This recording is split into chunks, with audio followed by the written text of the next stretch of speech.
नमस्कार दोस्तों, पाथफाइंडर में आप सभी का स्वागत है। मेरा नाम है डॉक्टर महिपाल सिंह राठौड़ और आज इस लेक्चर में मैं आपके साथ डिस्कस करूंगा कुछ हिस्ट्री के एमसीक्यूज को जो 2022 के प्रीलिम्स के लिए बहुत ही इंपॉर्टेंट है। इस लेक्चर का पीडीएफ आप मेरे टेलीग्राम चैनल से डाउनलोड कर सकते हैं। मेरे जितने भी लेक्चर्स हैं उनके अपडेट्स पीडीएफ सब आपको इस टेलीग्राम चैनल पर मिल जाएगा। So do follow this Telegram channel.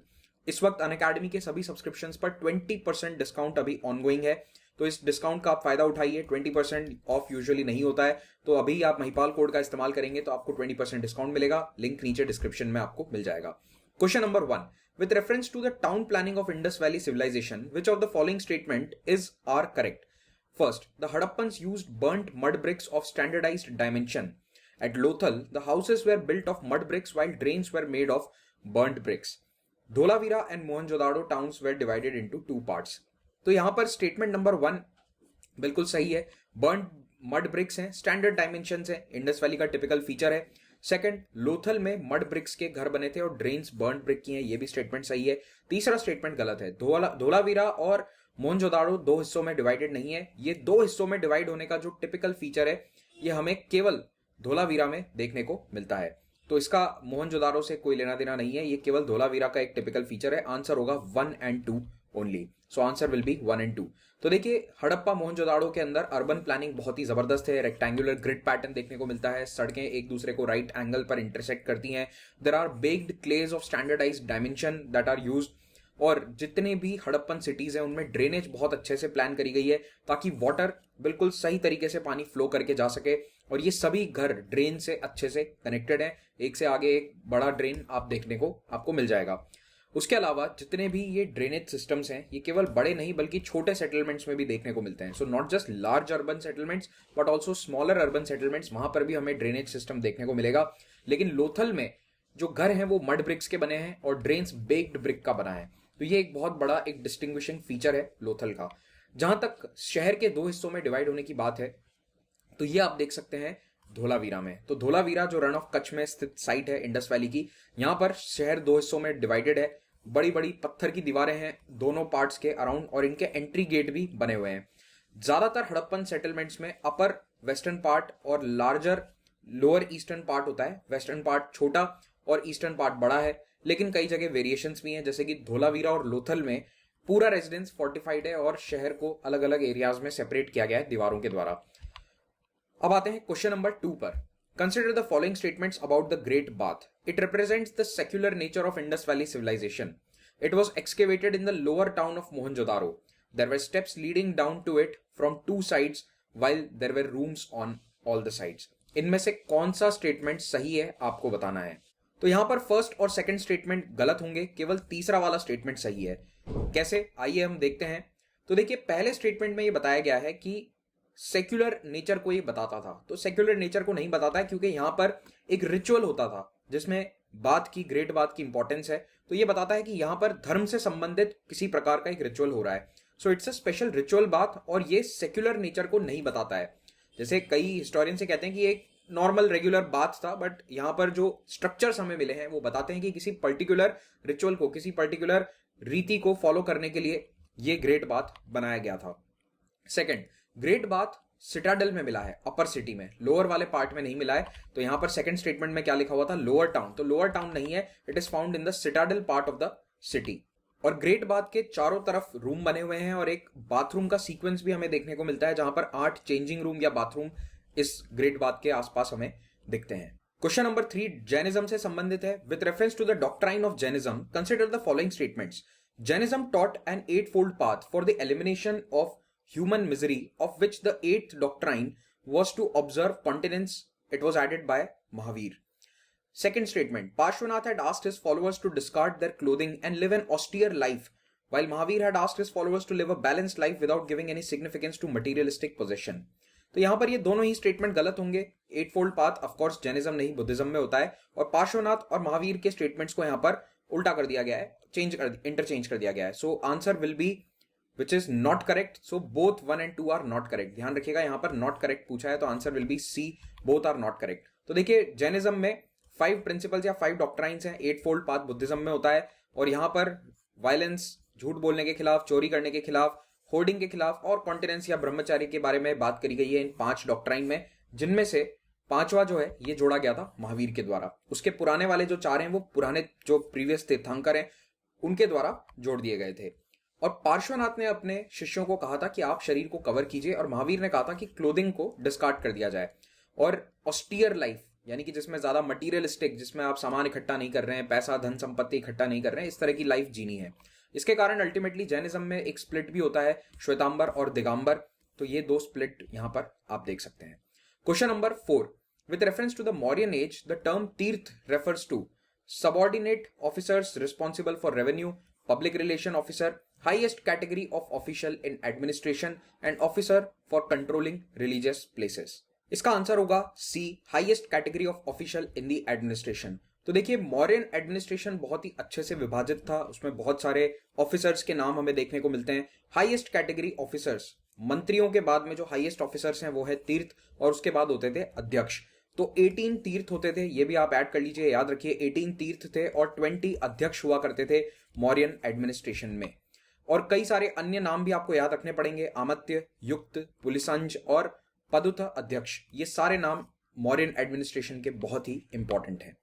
Coming to question number 5, consider the following statements regarding the Ashokan rock edicts. Major rock edict 1 mentions about the prohibition of animal slaughter and bans festive gatherings. Second, Ashokan rock edicts talk about treating the slaves right.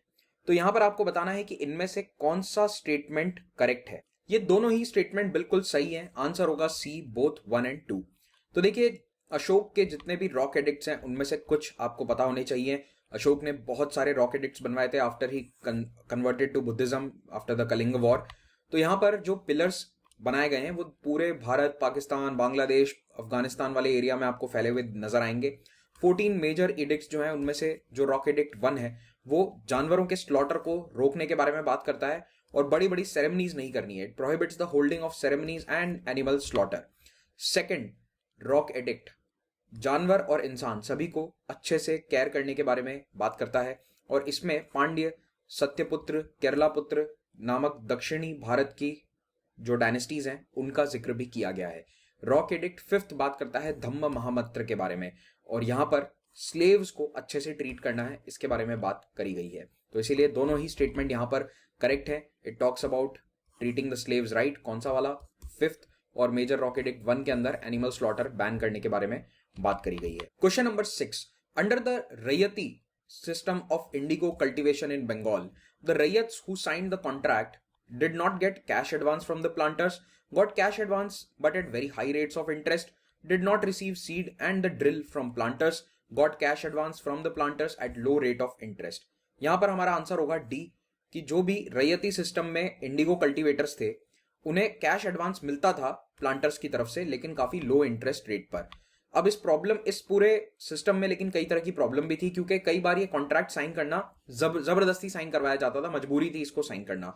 So the planters required the raiyats to sign a contract under the raiyati system of indigo farming in Bengal, और इसके लिए कई बार village chiefs को force किया जाता था कि रैयत यानी कि किसान के बिहाफ पर जो गांव का मुखिया है वो उसे साइन कर दे, और जो भी इस कॉन्ट्रैक्ट को एक्सेप्ट कर लेता था उसे कम ब्याज दर पर एडवांस पैसा मिलता था ताकि वो इंडिगो की खेती को कर सके। लेकिन यहां पर एक शर्त थी कि कम से कम 25% जमीन पर आपको इंडिगो उगाना है।